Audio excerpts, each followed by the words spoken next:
हमारी कंडीशनिंग कुछ इस तरह की है कि माँ शब्द का मतलब सेक्रीफाइस, और सेक्रीफाइस भी कई बार इस तरह का जिसका कोई रेलिवेंस ही नहीं है, जिससे किसी और को फ़ायदा ही नहीं है। एक इंसिडेंस बताती हूँ। मैं ऑफिस से थक कर घर आई थी, जल्दी जल्दी खाना बनाया तो मेरे दोनों बच्चे तभी ट्यूशन से आए और मैंने उनसे कहा कि बच्चों खाना बन गया, चलो खाना खा लो। तो बोले कि नहीं मम्मी, हम तो अभी ट्यूशन से थके आ रहे हैं, हमें भूख नहीं लगी है, हम खेलेंगे। और ऐसा कहकर वो दोनों खेलने के लिए भाग गए। फिर मैंने अपने सास ससुर और अपने हस्बैंड से पूछा कि भाई आप खाना खाएंगे? तो तीनों बोले नहीं, हाँ अभी हम खाना नहीं खाएंगे, अभी हमें भूख नहीं लगी है। तो मुझे बहुत तेज़ भूख लग गई थी दिन भर के काम के और थकान के कारण, तो इसलिए मैंने जल्दी जल्दी अपना खाना निकाला और खाने बैठ गई।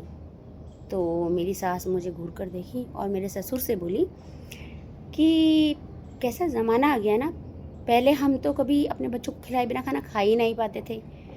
हमारे बच्चों ने खाना खा लिया तो ऐसा लगता था कि हमारा पेट भर गया, और आजकल की जनरेशन को फ़र्क ही नहीं पड़ता। तो मैंने उनकी ओर देखा और अपने मन में सोचा कि मैं सेल्फिश हूँ। मैं दिन भर काम करके थक हार के आई, खाना बनाया, सबको खाने के लिए पूछा और दूसरों को खाने की इच्छा नहीं है। बच्चे जो अभी खाना खाना नहीं चाहते, जिन्हें अभी खेलना है और जिन्हें शायद मैं फोर्सफुली खिलाऊं तो उतनी इच्छा से और अच्छे से खाएंगे भी नहीं।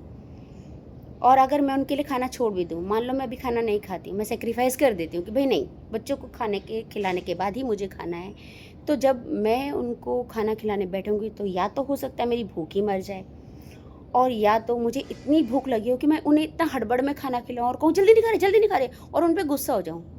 तो इस सेक्रीफाइस से किसको फ़ायदा पहुंच रहा है, मुझे तो समझ में नहीं आता।